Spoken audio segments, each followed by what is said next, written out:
बिस्मिल्लाहिर्रहमानिर्रहीम। अस्सलाम वालेकुम दोस्तों, अपनी नेक्स्ट वीडियो के साथ आपको वेलकम करता हूँ अपने इस चैनल में और अपनी इस वीडियो में।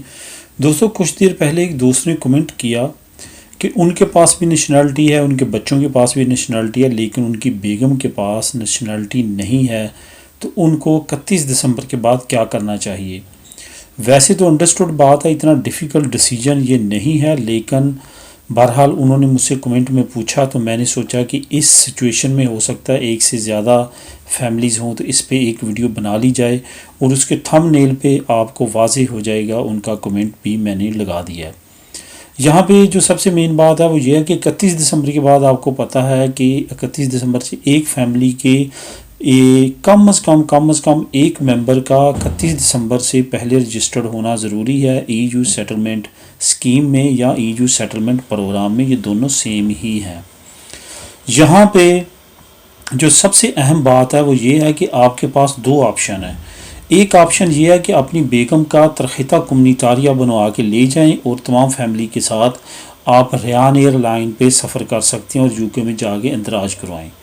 दूसरा आपके पास ऑप्शन है, क्योंकि पहला ऑप्शन मैं इस वजह से दूसरे ऑप्शन की तरफ जा रहा हूँ। पहले ऑप्शन में अभी स्पेन में भी मिनिस्ट्री काफ़ी ज़्यादा देर लगा रही है, इस तरह खैरिया वो कम्युनिटारिया तरख़ीता इतना ईजी नहीं दे रही और काफ़ी थोड़े दिन रह चुके हैं 31 दिसंबर में। दूसरा ऑप्शन ये है कि आपकी जो फैमिली है वो आप बच्चों को और बीवी को फ़िलहाल इधर रहने दें और ख़ुद जाएँ और वहाँ पर जाके इंदराज करवा लें अपना। जैसे आपका ईयू सेटलमेंट प्रोग्राम में इंदराज हो जाएगा, आपको वहाँ का नेशनल इंश्योरेंस नंबर जिसे NIN बोलते हैं वो इशू हो जाएगा।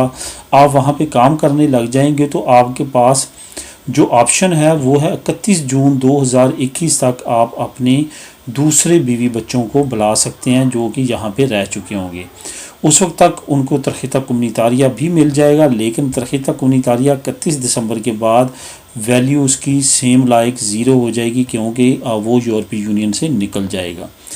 तो आपके लिए यही बेहतर ऑप्शन है कि आप इन दोनों ऑप्शन में से एक करें। जो मेरी नज़र में है वो ये है कि आप पहले एक मेंबर फैमिली का वहाँ पे चला जाए, वहाँ पे जाके अपना इंदराज करवाए, बाकियों को बड़ा इजीली यहाँ से बुलवा सकता है या इवन पाकिस्तान से भी बुलवा सकता है।